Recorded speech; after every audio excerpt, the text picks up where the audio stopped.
Pengajian Kitab.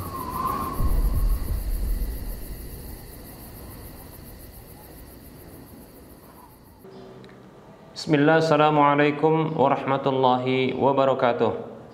Innal hamdalillah nahmaduhu wa nasta'inuhu wa nastaghfiruh wa na'udzu billahi min shururi anfusina wa min sayyiati a'malina. May yahdihillahu fala mudilla lahu wa may yudlilhu fala hadiyalah. Wa asyhadu an la ilaha illallah wahdahu la syarika lah. Wa asyhadu anna Muhammadan abduhu wa rasuluhu sallallahu alaihi wasallam. Qala Allah tabaraka wa ta'ala, ya ayyuhalladzina amanu taqullaha haqqa tuqatih wa la tamutunna illa wa antum muslimun. Ya ayyuhan nasu ittaqu rabbakumul ladzi khalaqakum min nafsin wahidah wa khalaqa minha zawjaha وبث منهما رجالا كثيرا ونساء واتقوا الله الذي تساءلون به والأرحام إن الله كان عليكم رقيبا يا أيها الذين آمنوا اتقوا الله وقولوا قولا سديدا يصلح لكم أعمالكم ويغفر لكم ذنوبكم ومن يطع الله ورسوله فقد فاز فوزا عظيما أما بعد فإن أصدق الحديث كتاب الله وخير الهدى هدى رسول الله صلى الله عليه وسلم وشر الأمور محدثاتها وكل محدثة بدعة وكل بدعة ضلالة وكل ضلالة في النار. Para pemirsa Rosyad TV dan para pendengar Radio Medan Mengaji serta para pemirsa media sunnah yang turut serta menyiarkan kajian ini. Segala puji hanya untuk Allah Subhanahu wa Ta'ala yang telah memberikan nikmatnya kepada kita. Salawat dan salam tak lupa kita ucapkan untuk nabinya Nabi Muhammad sallallahu alaihi wasallam. Moga-moga Allah Subhanahu wa Ta'ala senantiasa menjadikan kita sebagai pengikut setia Nabi kita tercinta Nabi Muhammad sallallahu alaihi wasallam seterusnya sampai Allah mewafatkan kita. Baik para hamba Allah rahimani wa rahimakumullah. Kita akan melanjutkan pembahasan berikutnya adalah pembahasan masih dalam pembahasan kitab Minhajul Muslim di bab ibadah tentang toharoh, dan kali ini kita akan bahas yaitu tentang adab qada hajat, yaitu adab di dalam buang hajat. Baik para hamba Allah rahimani warahmatullah, ini merupakan fasal yang kedua. Baik para hamba Allah rahimani wa rahimakumullah.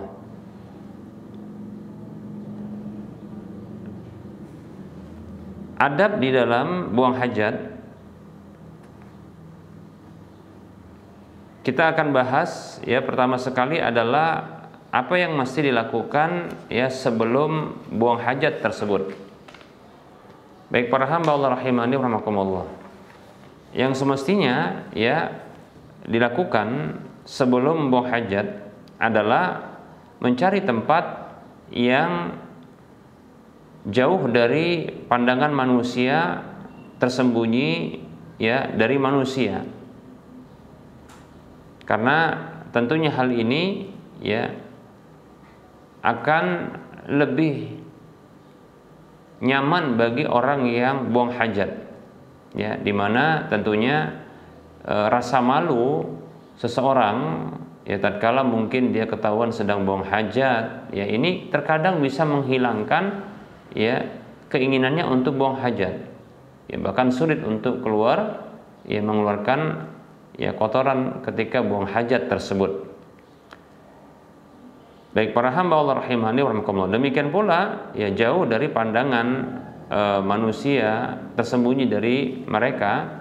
Nah, ini tentunya akan menjadikan juga nyamannya orang lain dengan kita. Jadi untuk menjaga kenyamanan, ya. Lebih-lebih tentunya kalau terlihat, ya, ketika buang hajat, lebih-lebih ya juga aurat. Nah, ini malunya 2 kali, ya. Setidaknya ini malunya 2 kali, ya. Rasa malu itu akan didapatkan 2 kali. Yang pertama adalah ya malu karena terlihat aurat. Yang kedua, malu dalam kondisi buang hajat. Ya, bagaimana seseorang itu akan mendapatkan rasa malu tatkala dia ketahuan, ya, kondisi wajahnya, dirinya ketika buang hajat tersebut. Demikian, ya. Baik para hamba Allah rahimani wa rahimakumullah. Baik para hamba Allah rahimani wa rahimakumullah. Nah, berdasarkan ini hadis, ya, di mana Nabi sallallahu alaihi wasallam, ya, disebutkan anna Nabi sallallahu alaihi wasallam kana idza arada al-buraza, ya, intalaqa hatta la yarahu ahad, ya. Ini sebagaimana yang diriwayatkan oleh Imam Abu Daud dalam kitab Sunannya, bahwasanya Nabi Shallallahu Alaihi Wasallam, ya, tatkala beliau buang hajat, ya, ingin buang air besar, maka beliau beranjak pergi, ya, kemudian sampai beliau tidak dilihat oleh seorang pun. Demikian. Baik para hamba Allah rahimani wa rahimakumullah.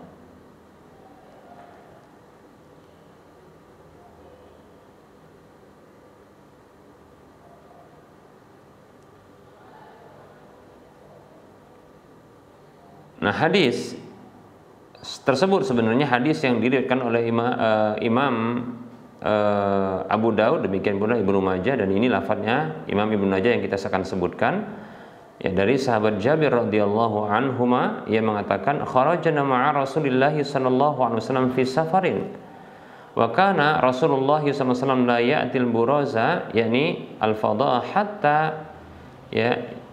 hatta yaghiba fala yura. Kata Jabir radhiyallahu anhuma, ia mengatakan kami pernah keluar bersama Rasulullah SAW dalam sebuah perjalanan safar, dan Rasulullah SAW, ya, tidaklah buang air besar atau tidaklah buang air, ya, sampai beliau menghilang, ya, tidak terlihat. Demikian. Baik para hamba Allah rahimani wa rahimakumullah. Nah, ini dia.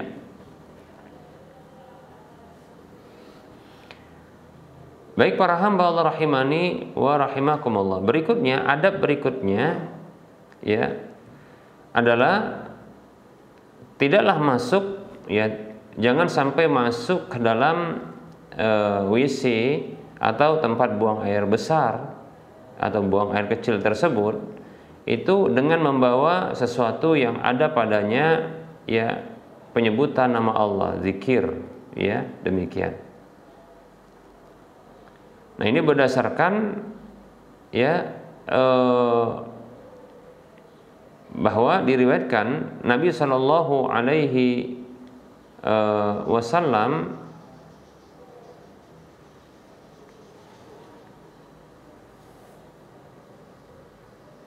bahwasanya beliau itu tatkala masuk WC, beliau melepaskan, ya, khatam, yaitu cincin beliau yang tertulis pada cincin tersebut, ya, itu nama beliau Muhammad Rasulullah, ya, Muhammad Rasulullah. Demikian.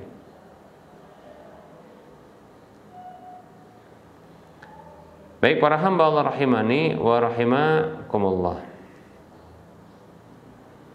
Nah, ini sebagaimana yang disebutkan dalam riwayat Imam Abu Daud dalam kitab Sunannya. Baik, walaupun sebagian ulama mendhaifkan hadis ini, namun sesungguhnya, ya, ini bentuk adab, ya, adab dalam buang air besar atau buang air kecil ketika masuk WC, ya, tidak membawa bersamanya sesuatu yang merupakan syiar Allah, seperti contohnya adalah, ya, apa saja yang bertuliskan nama Allah, ya, nama Nabi Muhammad SAW yang ada tulisan Rasulullahnya, demikian ya, atau ayat Al-Quran dan seterusnya, jangan sampai dibawa ya ke dalamnya. Kenapa? Karena itu merupakan syiar-syiar Allah yang dikhawatirkan ya ini akan menghinakan syiar Allah tersebut. Nah, jadi tidak membawa masuk syiar-syiar Allah tersebut ke dalam WC. Nah, ini merupakan bentuk pengagungan terhadap syiar Allah tersebut.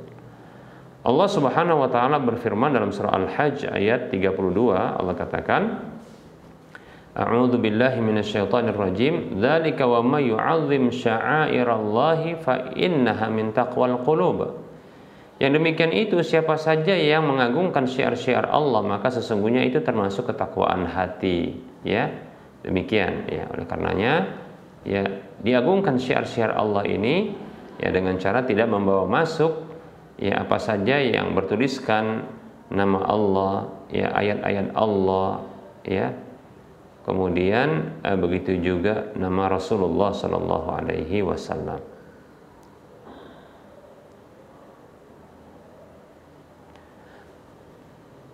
Baik para hamba Allah rahimani wa rahimakumullah. Apabila contohnya cincin tersebut bertuliskan nama Allah Subhanahu wa taala, di situ ada nama Allah Subhanahu wa taala. Ya, maka boleh dibawa masuk dengan syarat adalah ya bahagian dari permukaan yang ada bertuliskan nama Allah tersebut itu diletakkan pada bahagian dalam tangan kita. Jadi contohnya kalau kita memakai cincin begitu ya, maka dia diputar ya, permukaan yang ada tulisan nama Allah itu di bagian bawah, kemudian ya dilekatkan sehingga tidak tampak, demikian ya. Nah, ini sebagaimana pendapatnya Imam Ahmad bin Hanbal ya rahimahullah taala, beliau mengatakan insya'a ja'alahu fi batni kaffihi ya. Kalau dia mau, kata beliau rahimahullah, dia jadikan cincin itu pada bahagian ya dalam telapak tangannya supaya tertutup, demikian. Baik, para hamba Allah rahimani wa rahimakumullah, sehingga bisa dipahami dari sini bahwa ya kalau seandainya membawa sesuatu yang bertuliskan nama Allah Subhanahu wa taala, maka jangan dia terbuka. Seperti contohnya ya, ketika contoh kita membawa HP yang ternyata bertuliskan ya wallpapernya itu nama Allah Muhammad Rasulullah sallallahu alaihi wasallam, nah demikian ya. Atau kita membawa Al-Qur'an ya ke dalam WC, karena khawatir kalau diletakkan di luar maka ini akan dibawa orang, demikian. Tidak tahu kita siapa yang mengambilnya, demikian. Maka boleh untuk dibawa masuk dengan syarat dimasukkan ke dalam tas. Nah, begitu, ya. Demikian. Jadi tidak tampak dia. Nah, ini dibolehkan. Apa perkiraan dalilnya? Dalilnya adalah ya Nabi SAW itu masuk WC dalam kondisi beliau itu yang memiliki hafalan di dalam dada beliau, ya, hafalan Al-Quran, demikian, ya. Dan beliau juga ingat kepada Allah Subhanahu wa taala di setiap keadaan. Hanya saja beliau tidak menampakkan hal tersebut dalam lisan. Begitu juga beliau tidak membaca Al-Quran ketika di WC. Ini menunjukkan bahwasanya ya sesuatu yang tersimpan, tersembunyi, walaupun dia sesuatu yang diagungkan, itu boleh untuk dibawa masuk ke dalam WC, demikian ya. Hanya saja jangan dibuka seperti Al-Quran ya, jangan dengan mushafnya itu dikeluarkan ya, dipegang kemudian diletakkan di dalam WC. Ini namanya tidak mengagungkan syiar Allah, demikian ya. Namun apabila ya dimasukkan ke dalam tas ya, begitu juga HP yang tadi wallpapernya itu juga bertuliskan nama Allah atau Rasulullah SAW atau la ilaha illallah ya, atau barangkali mungkin di belakang ya dari HP tersebut ada tulisan-tulisan yang merupakan syiar Allah Subhanahu wa taala ya, maka sebaiknya itu disimpan di dalam tas. Jadi tasnya boleh dibawa masuk tapi tidak terbuka dia, demikian ya. Baik para hamba Allah rahimani wa rahimakumullah. Ini adab yang kedua. Berikutnya para hamba Allah rahimani wa rahimakumullah. Adab berikutnya ya, ketika masuk WC maka hendaklah ya mendahulukan kaki kaki kiri ketika masuk ya, sembari membaca ya basmalah ya, kemudian ya berlindung kepada Allah Subhanahu wa taala, itu dengan membaca bismillah, Allahumma inni a'udzubika minal khubuthi wal khaba'is, demikian ya. Nah, ini berdasarkan hadis Nabi Shallallahu alaihi wasallam ya, yang diriwayatkan oleh Imam Ibnu Majah, disahihkan oleh Syekh Al-Albani rahimahullahu taala dalam Sahihul Jami'. Ya, beliau mengatakan sallallahu alaihi wasallam, satru ma bainal jinni wa aurati bani adam idza dakhala ahadumul khala'a an yaqula bismillah. Penutup antara jin dan atau pandangan jin ya dengan aurat-aurat anak Adam apabila salah seorang di antara mereka masuk ke dalam WC adalah bacaan bismillah ya. Jadi ketika masuk baca bismillah, demikian, masuk WC, demikian ya. Nah, itu akan menutupi pandangan seseorang, pandangan jin dari seseorang, demikian. Seperti itu. Dan dahulukan kaki, kemudian ya dahulukan kemudian membaca ya ta'awud, yaitu bacaan Allahumma inni a'udzubika minal khubuthi wal khaba'ith, berdasarkan hadis Anas bin Malik radhiyallahu anhu yang mengatakan kana Rasulullah sallallahu alaihi wasallam idza dakhala al-khala'a qala Allahumma inni a'udzubika minal khubuthi wal khaba'is. Kata Anas bin Malik radhiyallahu anhu, dahulu Rasulullah sallallahu alaihi wasallam apabila beliau masuk WC, beliau membaca Allahumma inni a'udzubika minal khubuthi wal khaba'is. Ya Allah, sesungguhnya aku berlindung kepadamu dari setan laki-laki dan setan perempuan. Hadisnya diriwayatkan oleh Imam Al-Bukhari dan Imam Muslim. Ya, demikian ya. Nah, ini petunjuk Nabi SAW ketika kita ya masuk WC untuk membaca basmalah dan doa ya. Dahulukan kaki kiri daripada kaki kanan, demikian ya. Dahulukan kaki kiri ketika kaki kanan, demikian. Mengapa demikian? Karena kita sedang akan memasuki tempat yang buruk dan jelek, ya. Demikian, ya. Sementara Rasulullah SAW dikabarkan oleh ibunda Aisyah radhiyallahu anha, beliau itu kana Nabi SAW yuhibbut tayammuna, ya. Rasulullah itu menyukai yang kanan-kanan, yang mendahulukan yang kanan-kanan, demikian. Itu dalam segala hal, ya, dalam segala hal. Seperti dalam bersisir, ya, di dalam memakai sandal, demikian pula di dalam bersuci, demikian. Nah, adapun ini adalah malah hendak buang hajat, masuk ke tempat yang kotor, maka dahulukan kaki kiri. Itu sebagai bentuk pemahaman kebalikan dari hadis tersebut. Adapun kalau keluar darinya, maka dianjurkan untuk mendahulukan kaki kanan. Ketika keluar dari WC tersebut, mendahulukan kaki kanan, demikian. Tadi sudah kita sebutkan bahwasanya karena Rasulullah mencintai ya hal-hal atau menyukai hal-hal yang kanan-kanan dalam hal kebaikan. Jadi keluar dari WC itu keluar dari tempat yang buruk menuju tempat yang bagus, maka dianjurkan dahulukan kaki yang kanan. Nah, seperti itu ya. Wallahu ta'ala a'lam. Kemudian para hamba Allah rahimani wa rahimakumullah. Berikutnya adalah tidak menghadap kiblat, ya, tidak menghadap kiblat atau membelakangi kiblat, ya, tatkala buang air seperti itu, ya.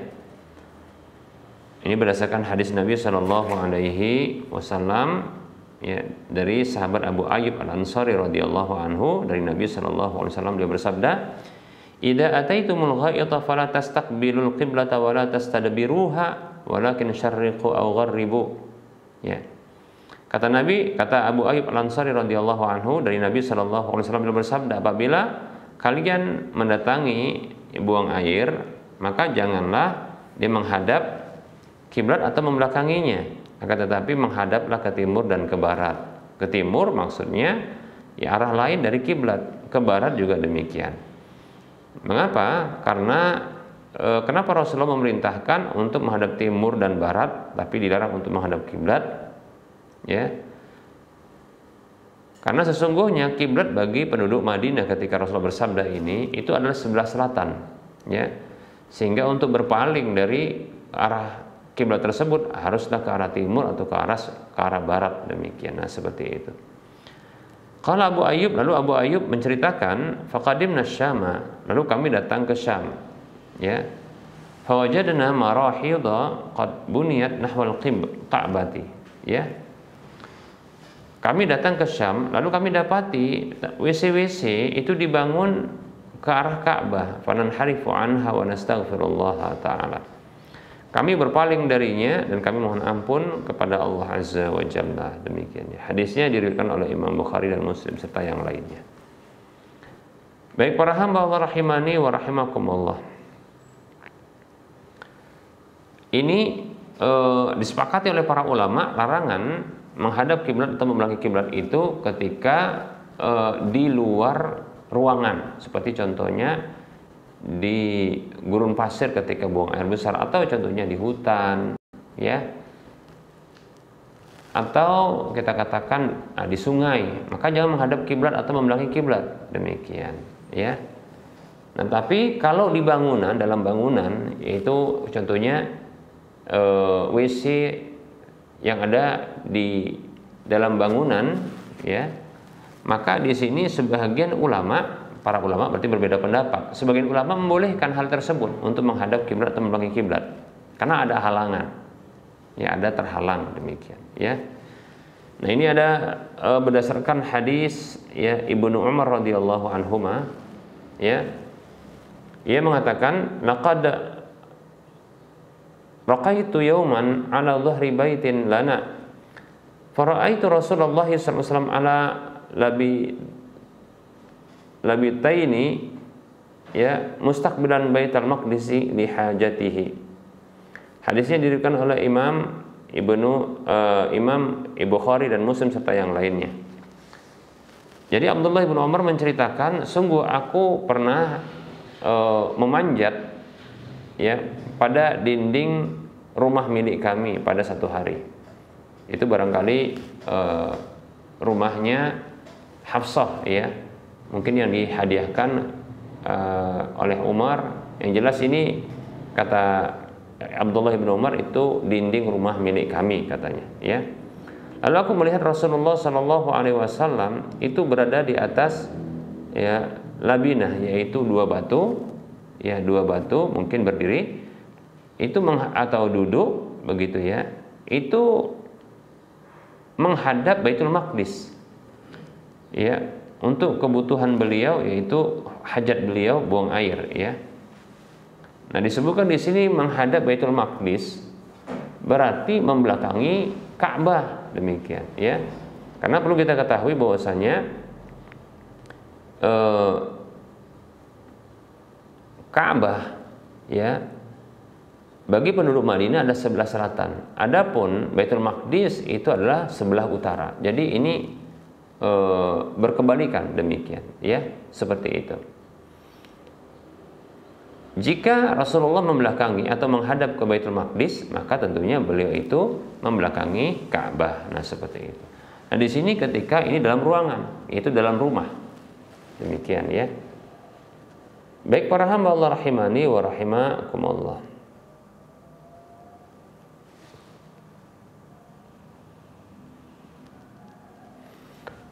Nah, untuk permasalahan ini para ulama mereka berbeda pendapat menjadi 4 pendapat. Kita akan sampaikan. Yang pertama adalah larangan untuk menghadap kiblat dan membelakangi kiblat itu secara mutlak, ya, baik itu dalam bangunan atau di tempat terbuka. Ini pendapatnya Imam Abu Hanifah, Imam Ahmad, Ibnu Hazm, dan dipilih oleh Syekhul Islam Ibnu Taimiyah rahimahullah taala. Baik, ya. Kemudian pendapat yang kedua, pendapat yang mengatakan bahwasanya ya larangan ini hanya khusus bagi orang yang berada di tempat terbuka, bukan dalam bangunan. Ini pendapat Imam Malik, Imam Syafi'i, dan ini pendapat yang paling sahih dari Imam Ahmad, dan ini pendapat juga Ishaq bin Rahuyah. Baik, pendapat yang ketiga, pendapat yang mengatakan bahwasanya boleh menghadap, boleh membelakangi kiblat, ya, namun tidak boleh, kita ulangi, ya, boleh untuk ya menghadap ke kiblat namun tidak boleh membelakanginya. Nah, seperti ini pendapat Imam Abu Hanifah dan Imam Ahmad. Jadi kita ulangi, boleh menghadap ke boleh menghadap ke kiblat tapi tidak boleh membelakangi kiblat. Nah, seperti itu. Karena dalam hadis Abu Ayyub ya disebutkan tadi, atau hadisnya Abdullah bin Umar, ya, bukan Abu Ayyub tapi Abdullah bin Umar, ya, atau digabungkan keduanya pemahamannya, maka dipahami bahwasanya larangan tersebut berlaku adalah apabila menghadap ke arah kiblat. Adapun membelakangi kiblat tadi dibolehkan, ya, baik itu dalam ruangan ataupun di luar ruangan, demikian. Kemudian pendapat yang keempat, boleh menghadap kiblat dan boleh juga membelakangi kiblat secara mutlak. Ini pendapat Aisyah, Urwah bin Rabi'ah, Urwah dan Rabi'ah serta Imam Daud Az-Zahiri, demikian. Baik para hamba Allah rahimani wa rahimakumullah. Pendapat yang tentunya hati-hati adalah pendapat yang menyatakan bahwa larangan menghadap ke arah kiblat atau membelakangi kiblat itu berlaku dalam kondisi di tempat terbuka, demikian, ya, karena jelas hadisnya, dalilnya. Kemudian yang kedua, ya, bahwasanya kalau dalam ruangan, maka di sini yang terjadi perbedaan pendapat, ya, maka boleh, namun sebaiknya hati-hati, ya, untuk menghadap ke arah kiblat atau membelakangi kiblat. Kita katakan arah selain kiblat, ya, untuk menghadapnya atau membelakanginya, ya, selain itu banyak, ada, maksudnya, ya, arah yang lain seperti itu, ya, maka tidak perlu untuk, ya, memaksakan diri menghadap ke arah kiblat atau membelakangi kiblat, demikian, walaupun dalam ruangan. Ini hanya kehati-hatian karena dalam hal ini ada perbedaan pendapat, ya. Wallahu ta'ala a'lam. Baik para hamba Allah rahimani wa rahimakumullah, barangkali untuk materinya kita cukupkan dulu. Insyaallah ta'ala kita akan lanjutkan adab-adabnya pada waktu mendatang. Masih berlanjut, ya. Ada beberapa poin yang belum kita sampaikan, yaitu adab sebelum buang air. Baik para hamba Allah rahimani wa rahimakumullah, sebelum kita mengakhiri, ya, perjumpaan ini, kita buka dulu, ya, sesi soal jawab, ya, kita buka dulu sesi soal jawab.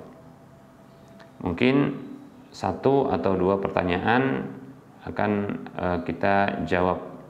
Dipersilakan, ya, untuk mengajukan pertanyaan. Baik, ya, para hamba Allah rahimani wa rahimakumullah, ada pertanyaan yang sudah masuk. Baik para hamba Allah rahimani wa rahimakumullah,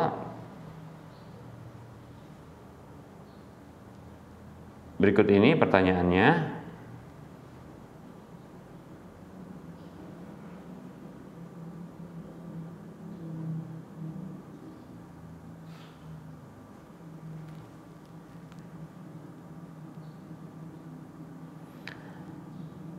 Assalamualaikum Ustaz. saya telah menawarkan sebuah buku kepada pembeli, ya, yaitu dengan dua harga, ya, yaitu harga dalam kota, begitu juga harga di luar kota. Apakah seperti ini dikatakan ya jual beli dua harga? Ya, jazakallahu khairan. Baik, ya. Bismillah, waalaikumsalam warahmatullahi wabarakatuh. Jika seorang penjual barang dagangan dalam kondisi dia menawarkan barangnya dengan beberapa harga, ya, maka ini tidaklah dikatakan sebagai bentuk jual beli dua harga, ya, walaupun nanti disebutkan, ya, bahwasanya harga dalam kota sekian, harga luar kota lebih mahal, demikian, atau harga kalau persatuan per item itu adalah sekian, kemudian harga kalau dia lebih banyak maka lebih murah, ya, maka pertama ini tidaklah disebut dengan jual beli dua harga yang dilarang. Sebabnya karena pertama adalah ini masih penawaran. Kemudian yang kedua adalah, ya, andaikan pun, ya, ketika beli dengan satu harga, maksudnya ditawarkan dua harga, lalu yang disepakati, ya, adalah satu harga saja, ya, ketika jual belinya, maka ini namanya jual beli satu harga, bukan dua harga. Yang terlarang adalah, ya, barangnya sama, maksudnya satu barang itu memiliki dua harga. Adapun ini masih dalam penawaran, ya, masih dalam penawaran, ya. Kemudian kalau seandainya pun, ya, kalau dia beli per item maka harganya sekian, kalau dia lebih banyak maka lebih murah, demikian. Maka contohnya ketika yang dibeli adalah dengan cuma satu item saja, maka dia hanya atau satu buah saja, maka dia mendapatkan, ya, atau dia menjual harga dengan satu, ya. Ketika dia contohnya beli beberapa item atau satu item tapi beberapa buah, ya, lalu mendapatkan potongan harga, maka ini juga disebut dengan jual beli satu harga, demikian, ya. Kenapa? Karena kalaupun satu item, satu buah itu harganya, katakanlah di harganya 50.000, kalau dia katakanlah dua buah atau tiga, maka dihargai, ya, jadi 40.000, maka ini tentunya adalah barang yang berbeda yang dijual, maka tidak mengapa yang seperti ini, demikian. Bahkan kalaupun seseorang itu dia menjual satu barang saja, maka ketika pembeli itu menawar, tentunya dia akan lakukan penawaran seperti dia katakan, ya, berapa harga barang ini, lalu sang penjual mengatakan 50.000, boleh nggak kita 40.000? Nah, maka dikatakan naikkanlah sedikit, nah, maka jatuhlah menjadi 45.000. Nah, bukankah ada dua penawaran, ya, yang dilakukan itu tadi 50.000 kemudian menjadi 45.000, tapi yang dipilih adalah 45.000. Nah, sesungguhnya ini masih dalam proses penawaran. Yang jelas ketika terjadinya jual beli yang dipilih adalah satu harga, maka yang demikian tidak mengapa. Nah, seperti itu, ya. Demikian. Jadi penawaran beberapa harga untuk satu barang itu boleh, tidak masalah, asalkan itu merupakan penawaran saja. Karena penawaran itu belumlah jual beli. Nah, ketika terjadi jual beli maka wajib untuk disepakati satu harga saja, dipilih satu harga saja, demikian, ya. Apakah harga dalam kota atau harga luar kota, harga per satu item, satu buah, atau beberapa item, beberapa buah, nah seperti itu. Dipilih dia satu ketika terjadi, ya, jual beli. Maka ini bukanlah dua harga. Lalu bagaimana yang disebut dengan dua harga? Contoh yang seperti ini, ya. Ketika seseorang penjual mengatakan, ini saya jual buku ini itu kalau kontan ya itu adalah 50.000, tapi kalau dia bayarnya bulan depan maka jadi 60.000. Tapi kalau dibayar ya 2 bulan ke depan maka menjadi 70.000. Maka dia katakan, sudahlah kalau begitu saya nggak bayar sekarang, berarti dia akan bayar nanti. Nah di sini ada 2 harga, apakah harga 1 bulan ke depan atau 2 bulan ke depan? Maka barang tersebut ya ketika tidak ditentukan dia, apakah harga akan dibayar 1 bulan ke depan ataukah 2 bulan ke depan, tidak disebutkan. Tapi karena teman maka saya ambil ya, saya nggak bayar hari ini. Nah pada barang tersebut itu tidak jelas harganya dan waktu pembayarannya, demikian. Seperti itu. Apakah di 1 bulan sehingga berharga dia 60.000 ataukah dia 2 bulan ke depan baru dibayar itu dengan harga 70.000. Nah, seperti itulah yang tak boleh. Atau contohnya ya dia katakan, oh saya akan beli dengan pembayaran nanti 1 bulan ke depan, berarti harganya 60.000. Lalu disepakati nanti kalau nggak bisa bayar di 1 bulan ke depan, ya lewat dia, maka masuk dia, ya kalau dia katakanlah 1 bulan lewat 1 hari, maka sudah masuk dia ya harga 70.000, demikian seperti itu. Nah di sini pada barang itu ada 2 harga. Demikian, maka wajib tetap untuk disepakati 1 harga ketika terjadi jual beli. Walaupun dalam penawarannya itu ada beberapa harga yang ditawarkan, itu baru penawaran bukan jual beli. Semoga bisa dipahami. Wallahu ta'ala a'lam.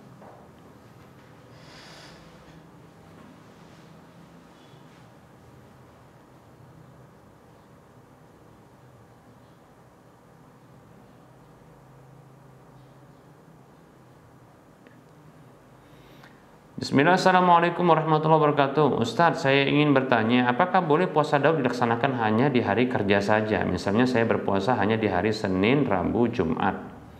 Ya, saya tahu aturan puasa Daud itu dikerjakan dengan sehari berkelang-kelang. Tapi ada 1 hari ya kemaksiatan atau kezaliman yang saya dapat dari teman saya yang bekerja, yang datangnya dari atasan saya, di mana kemaksiatan itu hanya bisa saya tolak dengan cara berpuasa.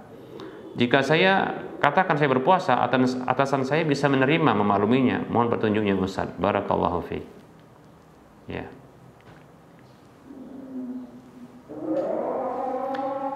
Bismillah, waalaikumsalam warahmatullahi wabarakatuh. Boleh insyaallah ya dengan puasa seperti tadi, Senin, Rabu, Jumat. Nah, kemudian ketika memang ya ada 1 kezaliman yang ditawarkan atau akan terjadi ya dari pihak atasan dan dengan cara berpuasa maka ini bisa terhindarkan, maka ini bagus ya, maka lakukan itu ya, lakukan tersebut. Bila dengan cara melakukan ketaatan itu ya itu bisa terhindarkan sebuah dosa kemaksiatan, maka di sini ada 2 pahala didapatkan. Pertama adalah ya pahala menghindar dari maksiat, kemudian yang kedua adalah pahala melakukan amal puasa, demikian. Nah seperti itu ya, wallahu ta'ala alam. Baik, barangkali ini saja yang bisa kita sampaikan ya, karena sudah masuk waktu sholat zuhur untuk Gurha Medan dan sekitarnya. Tentunya dalam penyampaian ini banyak kekurangan dan kesalahan. Kepada Allah saya mohon ampun, dan kepada para pemirsa dan para pendengar sekalian saya mohon maaf. Kebenaran itu datang dari Allah, maka ambillah kekurangan dan kesalahan serta kekeliruan itu datang dari saya pribadi dan bisikan syaitan.